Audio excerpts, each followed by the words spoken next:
Yo, what's good, Cam fam? We're back again with another build video. In this video, we're going to be covering my deep, penetrating, wait, what? This isn't the right side. In this video, we're going to be covering my penetrating shot rogue build for Season 1 of Diablo 4.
So let's go ahead and get into it, y'all. Before we hop into the skill tree and the Paragon board set up for this build, let's look at the stats and the equipment that I currently have on. So you can see stats wise, I'm pretty balanced. Attack, armor, life is all like around the same thing at this current level, 85. I plan on maxing out within the next week or two in between work and all that. Just a heads up, I will also be sharing a D4 planner link with you guys in this video description. So check the video description if you want to follow along, you know, make improvements or, you know, even suggest improvements to this build. You can follow along with that build planner link. Everything in that build planner link is static for the most part, except for the equipment. So the equipment, this may change over time depending on what I find on my road to level 100, but everything else will pretty much be the same. Paragon board, skill tree. I don't see myself changing too much more of that, but if I do, I will update that build planner link just so everything is up to date. Now, let's go ahead and take a look at this equipment before we get into any more details. So all of our equipment, of course, is fully maxed out. We have a couple of ancestral unique items equipped. Typically, I don't go for these or put these on just because they don't give me the stats or the affixes that I want that really cater to my build. So let's go ahead and start off with our helmet. Helmet has us double cheeked up. On a Thursday afternoon, hella ass. We're rocking the double imbuement for our penetrating shot build. 4 ranks of shadow, 4 ranks of poison. We also have an armor and dexterity affix with the legendary aspect that crowd control, or that has a chance to spread crowd control effects to other enemies. That really helps me when I'm fighting mobs solo, especially. Also have the maximum life, royal ruby attached to the helmet. Well, you'll see that I'm trying to utilize maximum life as much as possible, so you'll see that attached to really all of my main armor sets.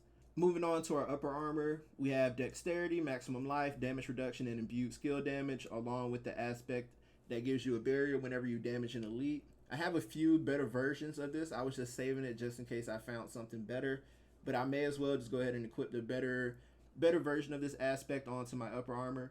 And again, we're maximizing maximum life. Get it? What? But yeah, we're maximizing maximum life here. Moving on to the gauntlets. Again, we have a lucky hit to restore our primary resource, which is huge. Critical strike chance against injured enemies, strength, and 4 ranks of penetrating shot, which we'll see the effects of in our skill tree when we get to that. For the lucky hit or the aspect, we have a lucky hit that will cause a toxic pool, poison imbued skills, so it causes more poison damage, and if I happen to stand in it, I can reduce my poison imbuement skill cooldown. Moving on to our pants, we have dodge chance, total armor, 4 ranks of poison trap, 9.4% imbuement skill cooldown reduction, and for the aspect we're taking 24% less damage from crowd control enemies, so that's super big. Again, when you're getting rushed by a mob, having crowd control, you're not taking too much damage from these guys. Also maximizing maximum life again. Moving on to the boots. Evade grants 75% movement speed for 1 second. We have strength effects, movement speed, 4 ranks of dash, and 10.3% energy cost reduction. And this aspect that I have, I really like. So whenever there are 5 enemies at least, I can stun them. So you'll see that in the clips that I post. Moving on to our weapon of choice, we recently found this ancestral unique item from the world boss. Thank you, Wandering Death. Appreciate it. We got the Eagle Horn Ancestral Unique Bow. This gives us 60% damage to distant enemies, 9% critical strike chance, 48% physical damage, 27% vulnerable damage, 66% damage to elites. And my favorite part about this bow is the aspect. So it gives penetrating shot a 65% chance to fire an arrow that bounces off of the walls. So this mixed in with the other penetrating shot aspect that I have is really big. And I also stack both Royal Emeralds that give me 12% critical strike damage against vulnerable enemies. Moving on to the jewelry. We got to flex a little bit.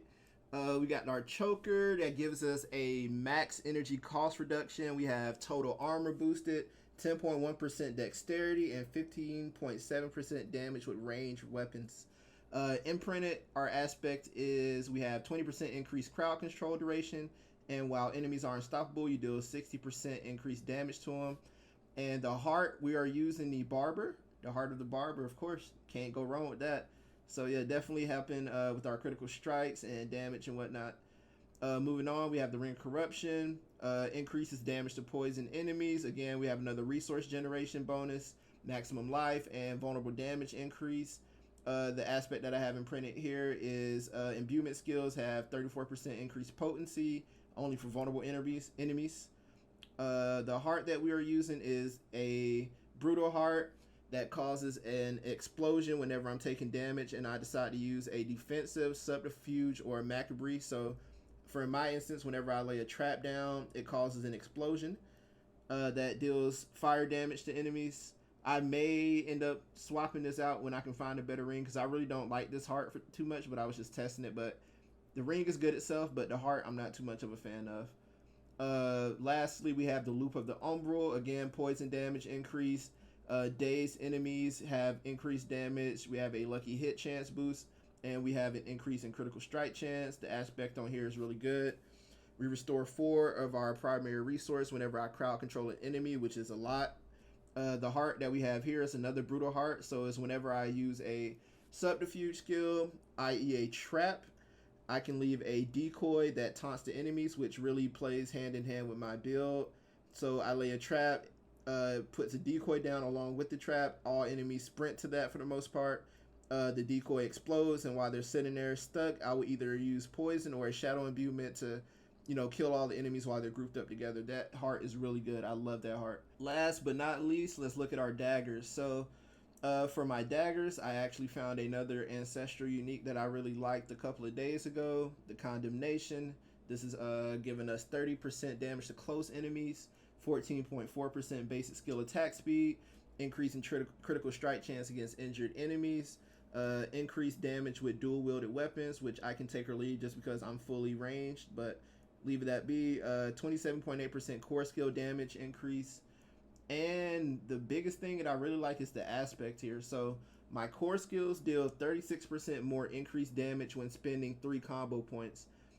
Basic skills using this weapon have a 30% chance to generate 3 combo points off rip. So I don't even have to do 3 combo hits. I can just have a chance to, generate 3 with 1. So it's real cool. And of course, again, I have the Royal Emerald attached for more critical strike damage against vulnerable enemies. The next one that I have is the Trick Shot Sika. This one gives me 30% damage to close enemies, 37.5 damage to injured enemies, 57% basic skill damage, 15% damage to poison enemies, and a dexterity boost. The imprint aspect that I have is when penetrating shot damages an enemy, 2 additional arrows split off to either side. This paired with the aspect that I have on this bow is really huge. These two are a really good combo together, so that's something I really like. And again, I have the Royal Emerald attached for critical strike damage. All right, now that we've done all of our equipment, let's quickly look at our overall stats. So you can just get like a quick peek of this. Again, I will be sharing a D4 planner link in this video description. along with future videos. So whether it be a live stream or another long form video like this, I will always make sure to share the build planner link just so you guys can always have something to reference. But we're going to quickly just scroll through these. If you want to watch it, you can just pause it at each one just so you all can see the overall stats, just so I'm not taking up too much time here.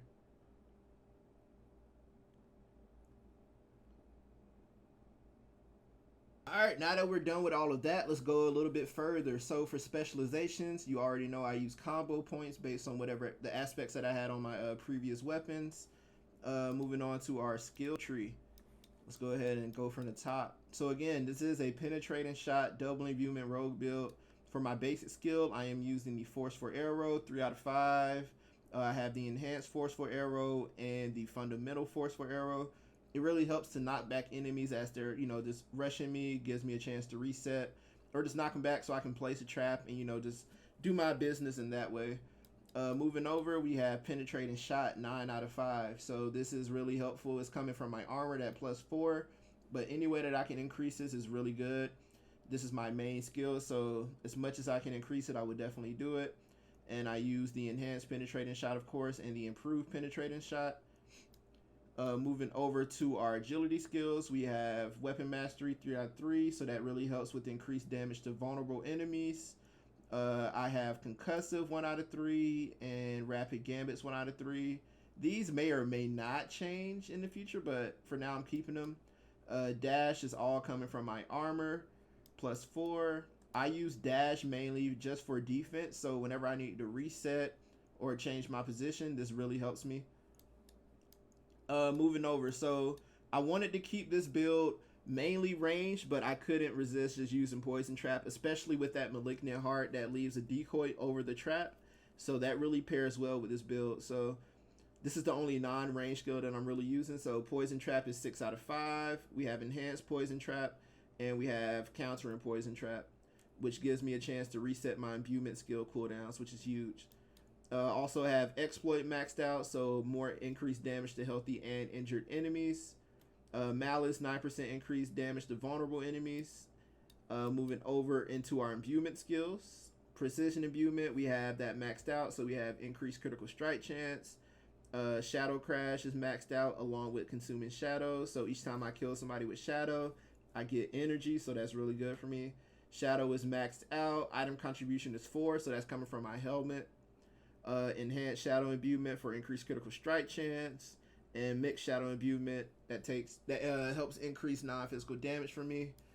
Again, we're poison and shadow, so poison is definitely maxed out, 9 out of 5, coming from my helmet too.